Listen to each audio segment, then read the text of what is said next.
एक छोटे से गांव शिवपुर में सूरज की पहली किरणें खेतों पर पड़ती थी तो सुनहरी रोशनी में गेहूं की बालियां चमकने लगती थी।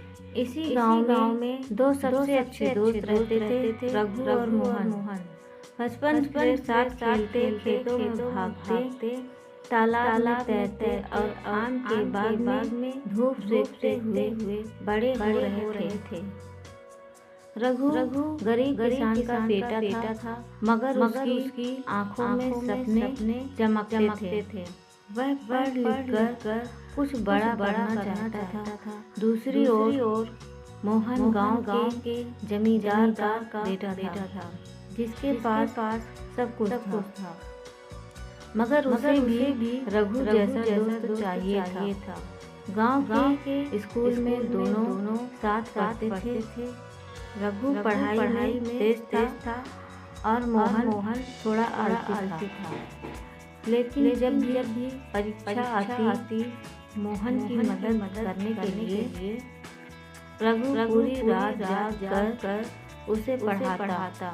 बदले में मोहन भी रघु के परिवार की मदद करता। कभी अनाज दे देता तो कभी उसके पिता के इलाज के लिए पैसे दे देता।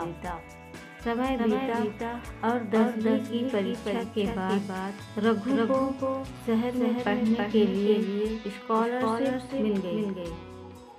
वह बहुत खुश था, लेकिन मोहन उदास हो गया। दोनों ने एक दूसरे को गले लगाया और वादा किया कि दोस्ती हमेशा बनी रहेगी। शहर में रघु ने कड़ी मेहनत की। उसे कई मुश्किलें आई। कभी भरने के पैसे नहीं होते तो कभी खाने के लिए, लेकिन उसने हिम्मत नहीं हारी। उधर मोहन अपने पिता के खेतों की देखभाल करने लगा और पारिवारिक व्यवसाय संभालने लगा। रघु ने पढ़ाई कर ली और एक बड़ी कंपनी में नौकरी पाली।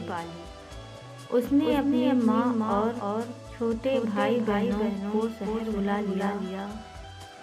अब वह अपने पैरों पर खड़ा हो चुका था, मगर उसे मोहन की याद आती थी। कई साल बीत गए। एक दिन रघु को गांव से खबर मिली कि मोहन का परिवार कर्ज में डूब चुका है।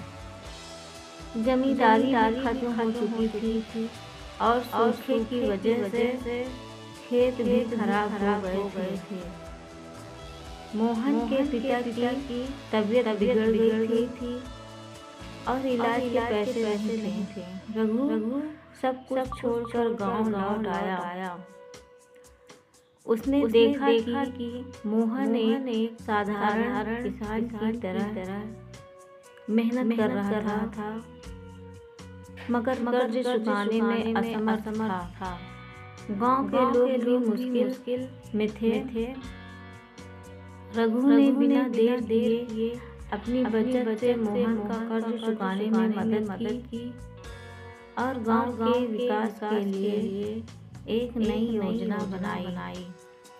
उसने एक सहकारी समिति बनाई जहां किसान मिलकर काम करते थे और अपने अनाज का सही दाम पा सकते थे। धीरे धीरे गांव की हालत सुधरने लगी।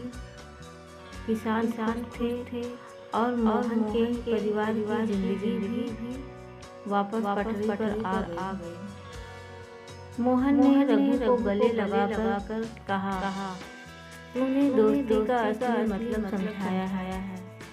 रघु हंसकर बोला, सच्ची दोस्ती सिर्फ साथ खेलने या मौज मस्ती करने से नहीं होती, बल्कि एक दूसरे की मुश्किलों में साथ खड़े रहने से होती है।